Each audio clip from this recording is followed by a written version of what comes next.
Bien, y Betsaray Richards habló con Teresita Yanis de Arias, un personaje de la vida política de este país. Esta es la segunda parte de la entrevista que dejará al descubierto varios temas de actualidad. Vamos a ver. Hay quienes dicen qué es lo que ha pasado en Panamá, porque ciertamente la empresa Odebrecht llegó a nuestro país en el año 2006 con el gobierno del expresidente Martín Torrijos y hoy por hoy han pasado 3 gobiernos y solamente se está investigando a uno.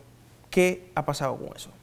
Yo espero que nos lleve a que de verdad se hagan las investigaciones, se castigue a los responsables y se recupere esos fondos que en definitiva son del bolsillo de todos los panameños, pero que además al haberlos sustraído de las arcas públicas, a quien más ha perjudicado es a la gente más pobre. Es decir, cada vez que tú ves una escuela que está en ruinas, cada vez que alguien va a un centro de salud que es una vergüenza, cada vez que una persona necesita un tratamiento médico y no existen los medicamentos para ello, tiene que saber que esos fondos fueron a parar a los fondos de gente que además ya era rica, porque es lo que yo no logro entender, cómo gente con tanto dinero quiere todavía amasar mayores fortunas, que en definitiva se van a ir sin ella, porque al momento de morirnos, aquí dejamos todo y nos llevamos con nosotros pues las buenas obras y probablemente en algunos casos el cariño de nuestra familia y a más el respeto de nuestros ciudadanos en los que han tenido vida pública.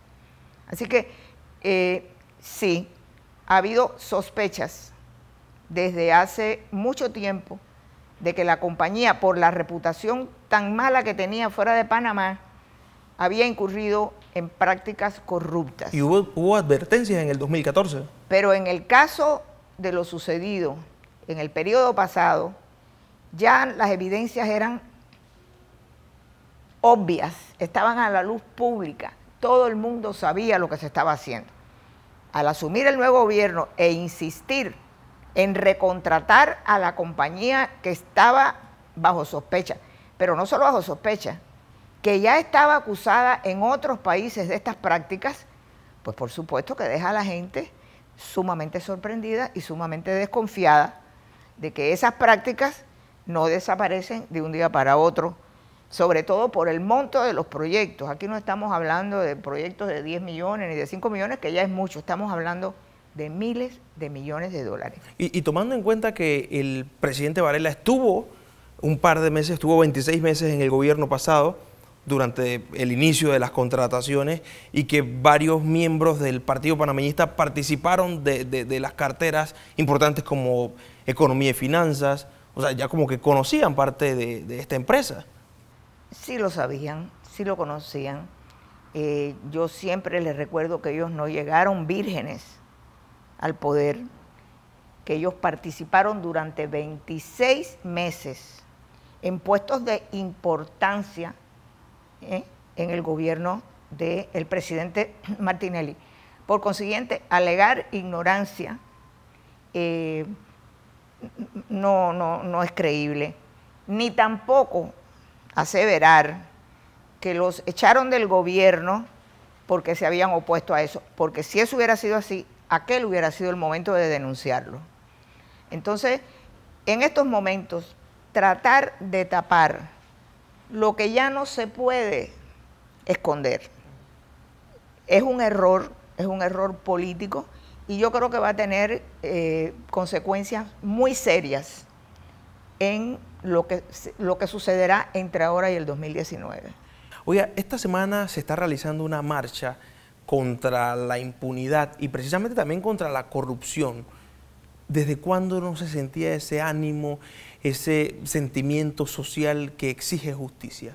No, yo creo que esto no se ve desde finales de la dictadura.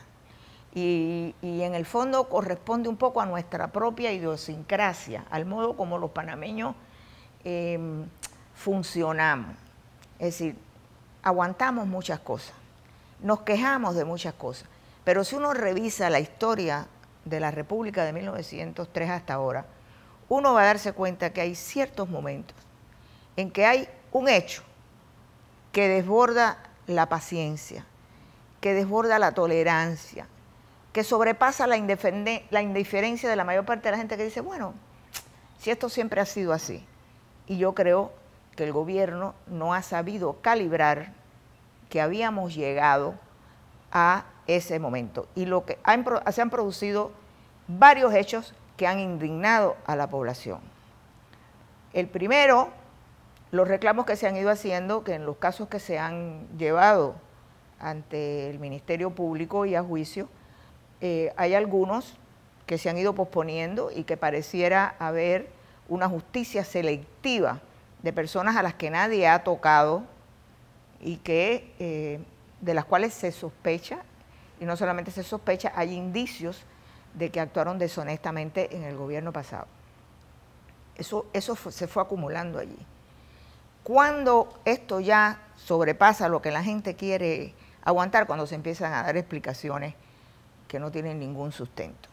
Es decir, que aquí se haya sabido por periódicos extranjeros, por autoridades del Ministerio Público de Perú y de Brasil, que había personas involucradas en estos hechos y que aquí no hubiéramos hecho absolutamente nada, y no solamente no hubiéramos hecho nada, ni siquiera hubiéramos colaborado cuando se solicitó desde Brasil que Panamá aportara información. Yo creo que todo eso ya fue llevando a la gente a decir no podemos más.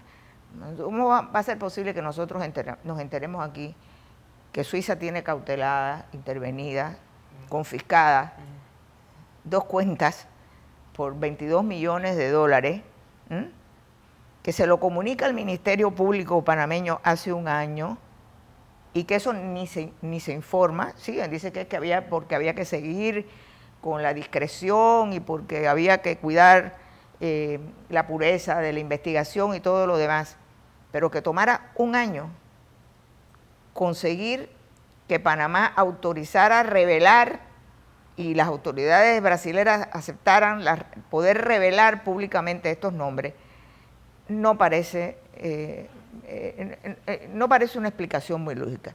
Segundo, las desafortunadas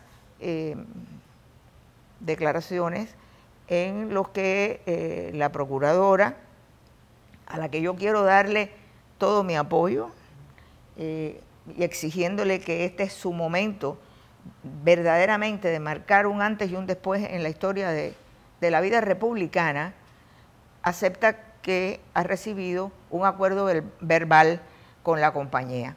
La compañía no tiene que devolver las coimas las tienen que devolver los que las recibieron. Lo que tiene que devolver la empresa son los sobreprecios, es decir, proyectos, carreteras, construcciones en los que cobraron 300, 400, 500 millones de dólares más, porque en realidad los 100 y pico, 200 millones de dólares en coima son casi nada comparado con lo que pueden llegar a ser hasta 1.200, 1.300 millones de dólares en los sobreprecios de algunos de los proyectos que se le dieron a Odebrecht.